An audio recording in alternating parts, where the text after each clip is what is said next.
Hello friend, this is Ankita. Welcome to my channel pedagogy with Ankita. और आज हम पढ़ेंगे विकास के चरण यानी कि स्टेजेस ऑफ डेवलपमेंट। चार प्रमुख स्टेजेस हैं डेवलपमेंट की। सबसे पहली होती है इन्फेंसी या शैशवावस्था, जो जन्म से 2 वर्ष मानी गई है। इसमें भाषा का विकास जो है बहुत तीव्र गति से होता है। दूसरी होती है अर्ली चाइल्डहुड या पूर्व बाल्यावस्था, जो 2 से 6 वर्ष मानी गई है। तीसरी है लेटर चाइल्डहुड, 6 से 12 वर्ष। और नंबर 4 एडोलोसेंस या किशोरावस्था, जो 12 से 18 वर्ष बताई गई है। इसको तनाव या तूफान का काल भी कहा गया है। सबसे पहली इन्फेंसी या शैशवावस्था, जन्म से 2 वर्ष। इसमें क्या होता है, भाषा का विकास बहुत तीव्र गति से होता है, यानी कि लैंग्वेज डेवलपमेंट बहुत तीव्र गति से होता है। बच्चा बात करना सीखने लगता है, धीरे धीरे चलना सीखने लग जाता है। और इसमें 1 वर्ड स्टेज, यानी कि बच्चा एक शब्द बोलना सीख जाता है। इसमें शारीरिक वृद्धि बहुत तेजी से होती है। बच्चा दुनिया की समझ को अपने सेंसेस यानी कि अपनी ज्ञानेंद्रियों से समझना शुरू कर देता है। सेंसेस को अपना टीचर्स मानने लग जाता है बच्चा। इसमें फिजिकल ग्रोथ तीव्र गति से होती है इन्फेंसी पीरियड में। अब नंबर 2 आती है अर्ली चाइल्डहुड या पूर्व बाल्यावस्था, जो 2 से 6 वर्ष मानी गई है। इसको खिलौना अवस्था या टॉयज भी कहा गया है।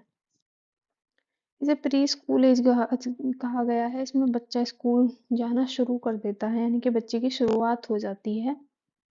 क्वेश्चन करने लग जाता है बच्चा, जो चीज भी देखता है उसके बारे में क्वेश्चनिंग करनी शुरू कर देता है अपने परिवार के सदस्यों से, अपने माता पिता से।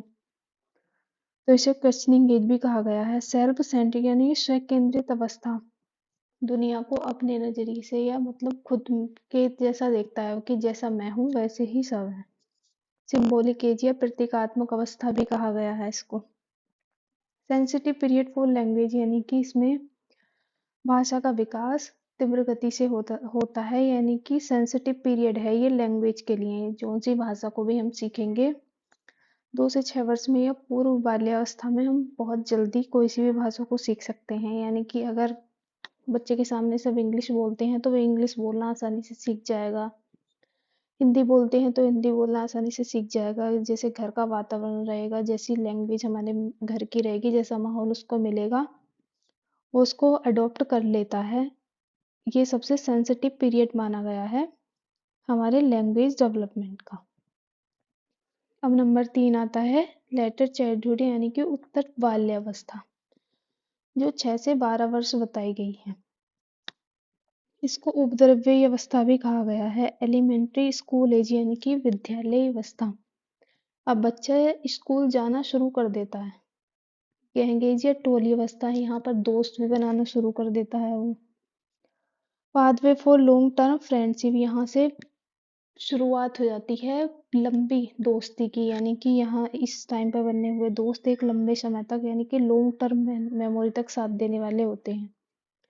रचनात्मक क्षमता की खोज, क्रिएटिविटी शुरू हो जाती है इसमें। स्यूडो मैच्योरिटी, यानी कि मिथ्या परिपक्वता का काल, रॉस ने इसको कहा है। इसमें बच्चे को लगता है कि वो मैच्योर हो गया है, वो सब कुछ जानता है, सब कुछ कर सकता है, लेकिन वो इतना मैच्योर नहीं हो पाता उस टाइम तक। लेकिन उसमें मिथ्या परिपक्वता आ जाती है, वो सोचने लग जाता है कि वो बहुत ज्यादा मैच्योर हो चुका है।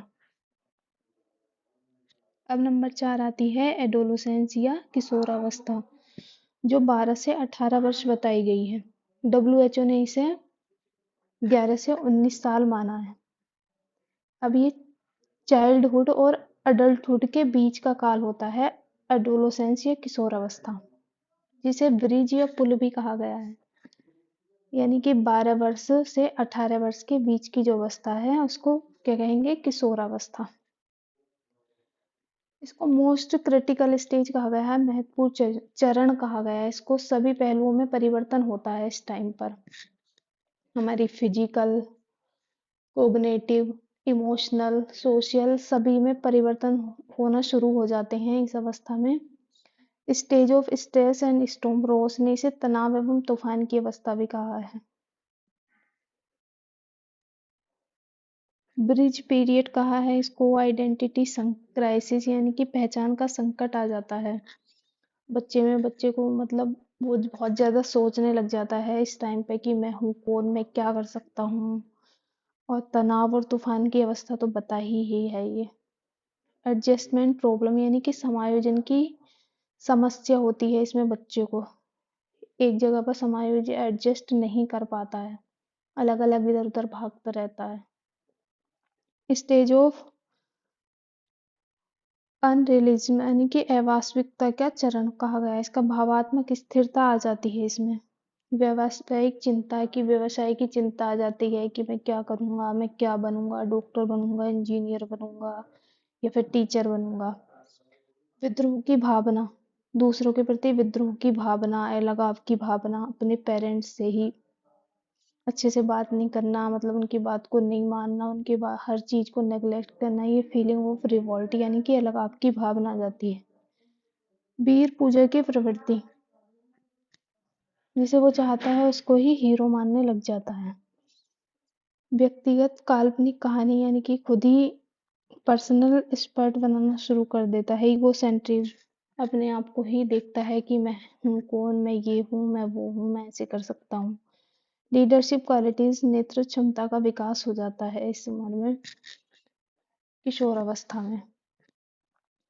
अब इन सबसे पहले भी एक स्टेज आती है जिसे प्रीनेटल पीरियड या प्रेगनेंसी पीरियड भी कहा जाता है। प्रसवपूर्ण अवस्था जो जन्म से पहले की होती है यानी कि 9 मंथ बिफोर बर्थ, जब बच्चा गर्भ में होता है उस टाइम की अवस्था को क्या कहते हैं, प्रीनेटल स्टेज या प्रसवपूर्ण अवस्था।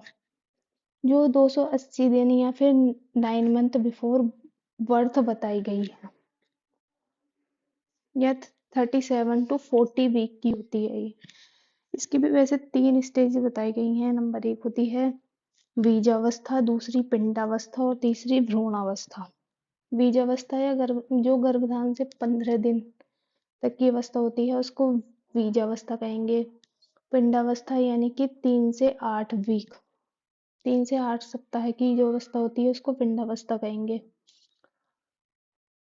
और 2 महीने से लेके और 9 बर्थ तक की जो जो टाइम होता है उसको भ्रूणावस्था कहते हैं, जिसमें भ्रूण बन जाता है। अब कुछ महत्वपूर्ण पॉइंट ये भी हैं, इनको भी देखिए।